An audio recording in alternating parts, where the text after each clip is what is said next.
Hello friends, ఈరోజు నేనైతే ఒక మంచి వీడియోతో మీ ముందుకు వచ్చాను. ఇది మనకైతే కిచెన్లో చాలా యూజ్ అవుతుంది. ప్రజెంట్ ఉన్న సిచ్యుయేషన్లో అయితే ఇండక్షన్ స్టవ్ చాలా అంటే చాలా బాగా యూజ్ అవుతుంది.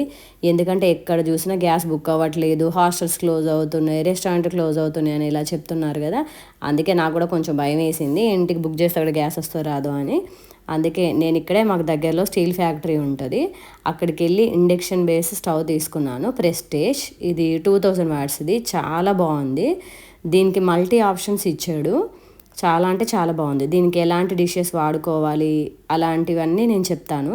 ఇలా ఫ్లాట్గా ఉండే సర్ఫేస్ స్టీల్వి కానీ లేకపోతే జర్మనీ అనే యూజ్ చేసుకోవచ్చు. కాపర్ కోటింగ్వి, ఇలా ఇండక్షన్ బేస్ ఉన్నవి, దోశ టవాస్ ఉంటాయి కదా అలాంటివి, ఫ్లాట్ సర్ఫేస్ ఉన్నవి యూజ్ చేసుకోవచ్చు. ఇది జర్మన్ బౌల్ కదా, జర్మన్ బౌల్ కూడా పెట్టుకోవచ్చు. బట్ ఏంటంటే ఇది ఫ్లాట్గా లేదు.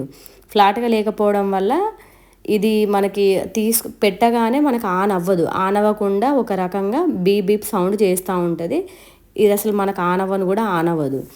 మనం ఎగ్జాక్ట్గా సూట్ అయ్యే డిషెసే పెట్టుకోవాలి. మనం ఆ సూట్ అయ్యే డిషెస్ పెడితేనే మనకు సౌండ్ రాకుండా ఉంటుంది, మనకు మిషన్ ఆన్ అవుతుంది.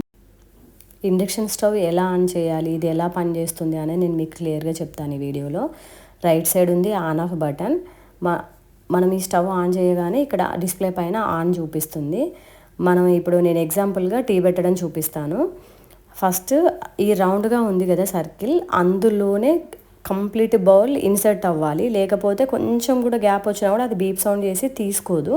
ఇది ఎగ్జాక్ట్గా ఇన్సైడ్ ఉంది కాబట్టి మనం నెక్స్ట్ ప్రాసెస్కి తీసుకుంటుంది అది. నెక్స్ట్ మెనూ ప్రెస్ చేయాలి. మెనూ ప్రెస్ చేయగానే చూడండి మళ్ళీ సేమ్ 1100 వాట్స్ది చూపిస్తుంది. దాని తర్వాత అక్కడ pressure cooker option, deep fry, saute, curry, idli, heat milk, ఈ ఆప్షన్స్ అన్నీ చూపిస్తుంది. మనం ఏదైనా బాయిల్ చేయాలి అనుకుంటే కంపల్సరీ హీట్ మిల్కే. ఇది ఆటోమేటిక్గా 1100 తీసుకుంటుంది హీట్ మిల్క్ అన్నప్పుడు. మనం డౌన్ అప్ చేసుకుంటూ మనకి ఎంత టెంపరేచర్ కావాలి అనే దాన్ని బట్టి, ఎన్ని సెల్సియస్ కావాలి అనే దాన్ని బట్టి అడ్జస్ట్ చేసుకుంటూ ఉండడానికి ఈ అప్ అండ్ డౌన్ బటన్స్.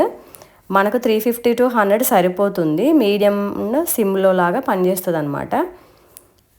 నేను 350 పెడుతున్నాను. 350లో అయితే కొంచెం మీడియంగా మరుగుతూ ఉంటుంది. నెక్స్ట్ చూసారా, దీంట్లో దోశ, చపాతి విజిల్ ప్రీసెట్ చేసుకోవడం, టైమింగ్ కూడా ముందే పెట్టేసుకోవడం, ఇలాంటివన్నీ బాగున్నాయి ఆప్షన్స్. నాకైతే ఇది బాగా యూస్ఫుల్ అనిపించింది. నెక్స్ట్ ఎగ్స్ ఎలా బాయిల్ చేయాలో కూడా చూపిస్తాను చూడండి. సేమ్ అది సర్కిల్ లోపలనే ఫ్లాట్గా ఉండే బౌలే పెట్టుకోవాలి. మళ్ళీ సేమ్ స్విచ్ ఆన్ చేయాలి, మెన్యూ ప్రెస్ చేయాలి, సేమ్ హీట్ మిల్క్ పెట్టాలి. Up and down buttons adjust చేసుకుంటూ మనం ఇక్కడ చెక్ చేసుకోవాలి. టెంపరేచర్ 700 సరిపోద్ది నార్మల్గా అయితే. ఈవెన్ ఏ కర్రీ చేయాలనుకున్నా కర్రీ మోడ్లో పెట్టేసుకోవాలి, చేయాలి. నేనైతే ప్రజెంట్ ఈ బాయిలింగ్ పర్పస్కే వాడుతున్నాను, కర్రీస్ ఏం యూజ్ చేయలేదు ఇంతవరకు దీన్ని. ఈ బాయిలింగ్ అయితే 350 వరకు వచ్చేసింది కదా ఎగ్స్ది. నెక్స్ట్ మళ్ళీ నేను టెంపరేచర్ని 100కి సెట్ చేసేసుకొని మెల్లిగా నిదానంగా ఉడికేలాగా చూసుకున్నాను. దాని తర్వాత ఇది ఆటోమేటిక్గా ఆటో అని చెప్పేసి వచ్చేస్తుంది. ఆటో అని చెప్పేసి వచ్చినప్పుడు మనకు కొంచెం పవర్ కన్సంప్షన్ ఉంటుందంట వేడిగా ఉండడానికి. నాకు ఇప్పుడు అంత అవసరం లేదు కదా, అందుకోసమని నేను డైరెక్ట్గా ఆఫ్ చేసేసాను. నెక్స్ట్ ఇది టైం ప్రీసెట్ ఎలా చేయాలి అనేది చెప్తాను. ఫస్ట్ సేమ్ బౌల్ పెట్టేసుకోవాలి, ఇండక్షన్ స్టవ్ మీద పెట్టేసుకొని మెన్యూ ప్రెస్ చేసేసి ఇలా సేమ్ వాట్స్ ఎంత ఉందో అది చెక్ చేసుకోవాలి. మెన్యూ లోపలికి వెళ్ళి మళ్ళీ ఇక్కడ టైమర్ ప్రెస్ చేయాలి. టైమర్ ప్రెస్ చేయగానే మనకు 5 minutes ఇలా మన అప్ అండ్ డౌన్ దాన్ని టైమర్ని అలా ప్రెస్ చేస్తూ ఉంటా అంటే 10 to నియర్లీ 40 or 50 వరకు వెళ్తుంది. అలా 80 వరకు ఏమో వెళ్తున్నట్టుంది. నేను అంతవరకు అవసరం లేదు, కొంచెం డెమోలాగా చూపిద్దాము అని చెప్పేసి అని ఒక 5 minutesకి అడ్జస్ట్ చేసిన. నేను 5 minutesకి చేసేసి మీకు చూపిస్తున్నాను. 5 minutesకి పెట్టగానే అది ఆటోమేటిక్గా టైం డిక్రీజ్ చేసుకుంటూ మళ్ళీ సేమ్ లాస్ట్ వరకు వచ్చేలోపు ఆటో అని చూపించేసి అదే ఆగిపోతుంది. ఇది మనకు చాలా బాగా యూజ్ అవుతుంది. ఎందుకంటే ఎప్పుడైనా మనం 5 minutes మిల్క్ బాయిల్ చేయాలనుకున్నా, లేకపోతే ఏదైనా హాట్ పర్పస్ ఇది ఏమైనా పెట్టాలనుకుంటే ఇది టైం సెట్ చేసుకొని పెట్టుకోవడం చాలా యూజ్ అవుతుంది. ఇడ్లీకి కూడా మనం 5 to 10 minutes పెడతాం కదా, దాని పర్పస్ కూడా బాగా యూజ్ అవుతుంది. చూసారా, ఇలా 5 to 4 అలా నెక్స్ట్ 3 to 1 వరకు వచ్చేసి చూడండి నేను చెప్పినట్టుగానే సేమ్ ఆటలోకి వచ్చేస్తుంది. ఆటలోకి వచ్చి రాగానే మళ్ళీ మనం డైరెక్ట్గా స్విచ్ ఆఫ్ చేసుకుంటే సరిపోతుంది. ఇలా ప్రీసెట్ కూడా దీనికి ఆప్షన్ ఉంది. ఇదైతే మనకున్న సిచ్యుయేషన్లో బాగా యూజ్ అవుతుంది ప్రజెంట్. నేను నెక్స్ట్ ఇది కుక్కర్ది కూడా యూజ్ చేశాను పప్పు పెట్టి. బట్ దీనికి కుక్కర్ విజిల్ కూడా మనకు ఎన్ని కౌంట్ చేసాము ఏందనేది మర్చిపోతాం కదా. అసలు దీనికి ముందే ఎన్ని విజిల్స్ తీసుకున్నది అనేది కూడా సెట్ చేసుకోవచ్చు. ఇండక్షన్లో విజిల్ ప్రీసెట్ అనే ఆప్షన్ ఉంటుంది. మనకి ఎన్ని విజిల్ కావాలి ఏంటి అనేది మనం అక్కడ సెట్ చేసుకోవచ్చు. సెట్ చేసుకుంటే మనకు ఎన్ని విజిల్స్ వచ్చాయి లేంది అనేది తెలుస్తుంది. అది కూడా ఆటోమేటిక్గా ఆటో అని చెప్పేసి అని ఆప్షన్ వచ్చేస్తుంది, ఆఫ్ అయిపోతుంది.